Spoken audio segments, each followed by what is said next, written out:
Hello, my name is Eleanor Giraud and I am the course director for the MA in Ritual Chant and Song at the Irish World Academy of Music and Dance in the University of Limerick. And my main research area is in Dominican Chant in the 13th century. Much of my teaching and my research revolves around working directly with primary sources. So for me, that's looking at chant manuscripts, books that are handwritten and that have got copies of medieval music in. I got into this subject when I was an undergraduate. I had an assignment where I had to reconstruct what would have been sung on a particular day, Easter Day, in, I think the year was something like 1502, and I had to find out what resources a specific church would have had in that year and what they would have sung on that day. What I found really exciting about this project was it was almost like a treasure hunt. I had to track down all the different sources that would have been used and piece them together into a single narrative. And that's what got me really excited about doing this kind of research. I continued this work with medieval chant books, medieval books of music, as a doctoral student, where I started a project with the help of my supervisor, Professor Susan Rankin, on Dominican chant books in Paris in the 13th century.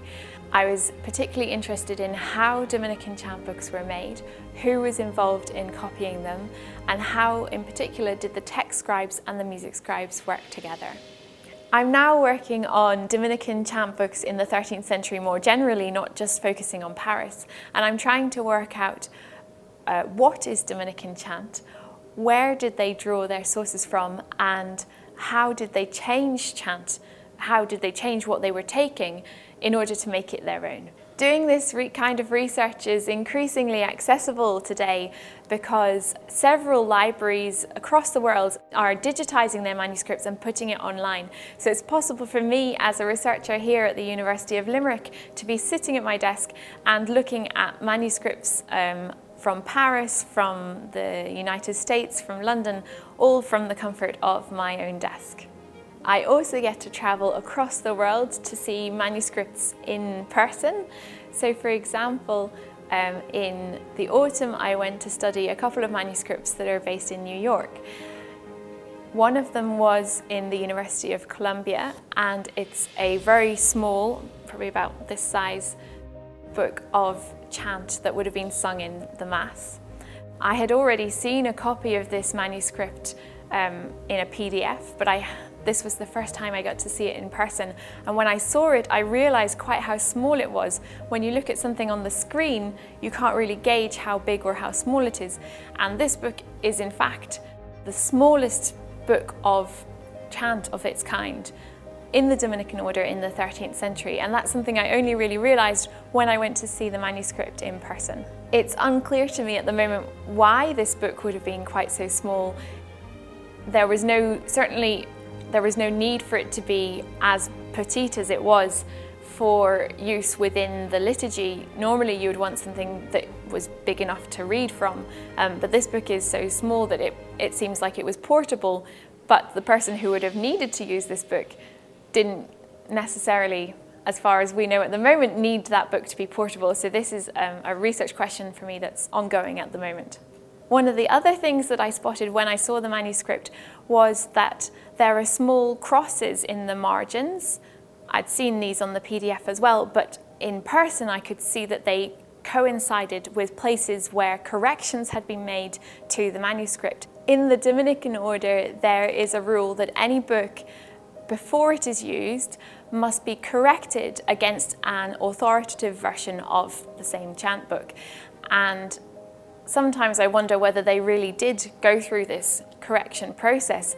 But here is a manuscript where we can see the evidence of them making that correction. So we know that at least in some cases they definitely did check their books and correct them to make them match up with the authoritative version of the Dominican chants. We know that the Dominican order was concerned that all of the different houses across the order should be singing the same version of Dominican chant. So that's why they had this rule, and it's interesting to find a book that is evidence that they were carefully adhering to their principle of uniformity. The other book that I went to see was at the University of Princeton, and it's an identical book in terms of its content, but is completely different in its physical appearance. So this one was much bigger, it's probably about this size, and it's clearly a book that would have been used within Mass. So that would be something that you'd have sitting open on a pulpit, and the singer could go and sing while reading directly from this book. One of the things that's interesting about this manuscript is that on certain openings we can see drops of candle wax where the candles have dripped onto the page, and one of the pages that you can see this on is the Mass that would have been sung on Christmas Day at dawn, which begins with the words "Lux fulgebit hodie," light will shine forth today.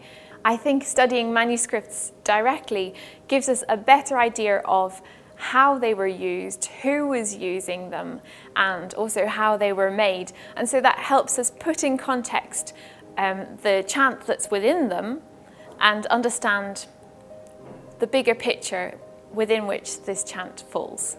One of the exciting things about being at the University of Limerick at the moment is that we've recently received the Bolton Library, which is an Episcopal library from Cashel, and it contains approximately 12,000 books, early printed books, manuscripts, and other items which relate to a wide array of different subjects. But the subject that interests me is they have a number of liturgical books to do with the Mass and the office, and some information about chant in them as well. And I'm excited to be able to not only have a look at this collection myself, but bring my students to work with this manuscript and hopefully enthuse them with some of the excitement that I had about studying these kind of books as an undergraduate student, and pass that on to them. So hopefully this has given you some insight into what can be fascinating and exciting about working with primary sources. And if you'd like to find out more, you're welcome to get in touch with me, Eleanor Giraud, at the Irish World Academy of Music and Dance at the University of Limerick.